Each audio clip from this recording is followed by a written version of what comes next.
Hello সবাইকে, আবার চলে এসেছি স্পাইসি একটা রেসিপি নিয়ে। তোমরা অবশ্যই ভিডিওটা কিন্তু শেষ অবধি দেখো। তো আমি এখানে করেছিলাম মাটন হান্ডি। মাটন হান্ডিটা কীভাবে রান্না করছি ডিটেলসে তোমাদের আমি বলে দিচ্ছি। তো এইখানে আমি 700 গ্রাম মাটন নিয়ে নিয়েছিলাম। মাটনটাকে ভালোভাবে ধুয়ে নিয়েছিলাম। এবার মাটনটাকে আমি প্রেশার কুকারে সিদ্ধ করে নেব। তো তার জন্য আমি একে একে প্রেশার কুকারে মাংসগুলো দিয়ে দিয়েছি। তো দেওয়ার পরে পরিমাণ মতন জল দিয়ে দিচ্ছি। তো জল দেওয়ার পরে এখানে আমি একটু লবণ দিয়ে দিচ্ছি।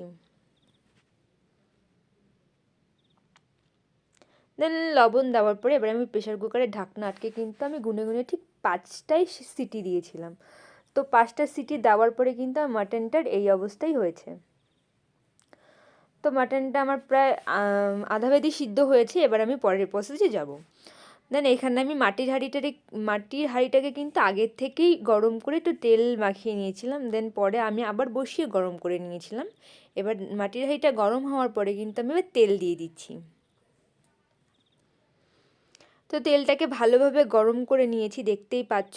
এবার আমি ফোড়নে দিয়ে দেবো গোটা জিরে, গরম মশলা ও শুকনো লঙ্কা, তেজপাতা। তো ফোড়নটাকে ভালোভাবে ভাজা করে নেব।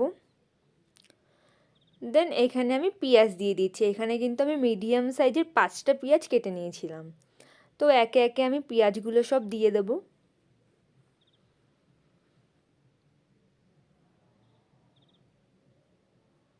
তো পেঁয়াজগুলো দেওয়ার পরে পেঁয়াজগুলোকে কিন্তু আমি একটু নাড়াচাড়া দিয়ে নিচ্ছি।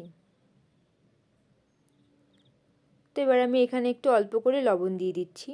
আমি কিন্তু মশলাটা কষানোর সময় লবণ দেবো। দেন একটু পেঁয়াজে দিলে পেঁয়াজটা একটু তাড়াতাড়ি ভাজা হয়ে যায়। দেন দেখতেই পাচ্ছ অনেকটাই ভাজা প্রায় হয়ে এসছে। আমি আরেকটু ভেজে নেব। তাই এদিকে আমার ভাজা ভাজা হয়ে যাওয়ার পরে এবার আমি মশলা দিয়ে দেবো। জিরা বাটা, লঙ্কা বাটা, আদা বাটা ও রসুন বাটা। দেন মশলাটা দিয়ে কিন্তু ভালোভাবে একটু নাড়িয়ে নিতে হবে।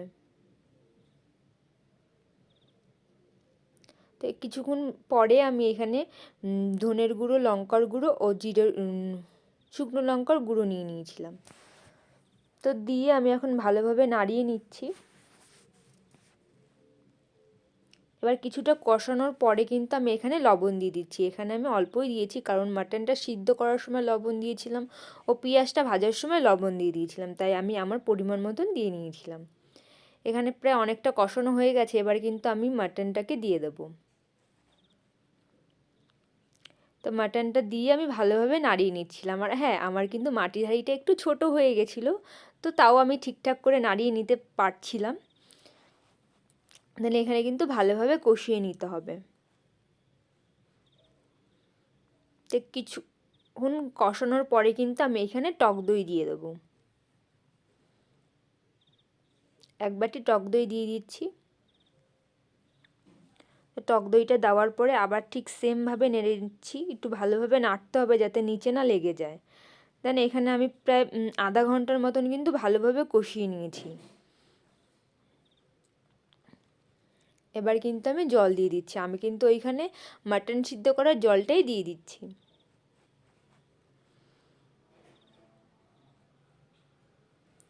তো পরিমাণ মতন জল দিয়ে ভালোভাবে নেড়ে নিতে হবে। এখানে আমি একটু গরম মশলা দিয়ে দিচ্ছি। গরম মশলা দিয়ে ভালোভাবে নাড়তে হবে। আমি যাতে এখানে ঢাকা দিয়ে দেবো, তাই আগের থেকেই সব দিয়ে দিতে হবে। এবার আমি এখানে একটু ইউজ করছি ধনেপাতা। তোমরা চাইলে নাও দিতে পারো, আমার ভালো লাগে তাই আমি দিচ্ছি। তো ধনেপাতাটা দিয়ে আমি এখন একটা সরা দিয়ে কিন্তু মাটির হাঁড়িটাকে পুরোপুরি আটকে দেবো।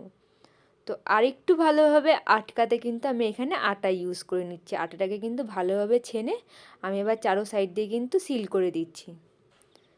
তো আমার কিন্তু এখানে পুরোপুরি সিল করা হয়ে গেছে। আর হ্যাঁ, সিল করার পরেও কিন্তু আমি প্রায় আধা ঘন্টার মতন কম আঁচে কিন্তু ফুটিয়েছিলাম। দেন ফোটানোর পরে কিন্তু আমার হয়ে গেছে। এবার কিন্তু আমি নামিয়ে নিচ্ছি। তো নামানোর পরে আমি এখন একে একে সিলটাকে খুলে ফেলবো, আর তোমাদেরকে অবশ্যই দেখাবো যে কতটা সফট হয়েছে। তো আমি এখানে পুরোটাই সিল খুলে নিচ্ছি। এবার কিন্তু আমি সরাটাকে সরিয়ে দেবো। তো সরাটাকে সরানোর পরে দেখতেই পাচ্ছ যে কতটা সুন্দর হয়েছে রান্নাটা। আর সত্যি বলতে এইভাবে অবশ্যই একবার ট্রাই করে দেখো, অনেকটা টেস্ট হয়। এবার তোমাদের একটু আমি নাড়া দিয়ে দেখাচ্ছি যে কতটা সুন্দর হয়েছে, আমার কিন্তু নিচে একটুও লাগেনি। তো তোমরা এইভাবেই ট্রাই করো, আমি অবশ্যই তোমাদের বলবো ভীষণ টেস্টি হবে। আর দেখতেই পাচ্ছ কতটা সফট হয়েছে। বাই, দেখা হচ্ছে নেক্সট একটা ব্লগে। তোমরা যদি আমার ব্লগগুলোকে অবশ্যই দেখতে চাও তাহলে কিন্তু কমেন্ট আর সাবস্ক্রাইব অবশ্যই করতে হবে।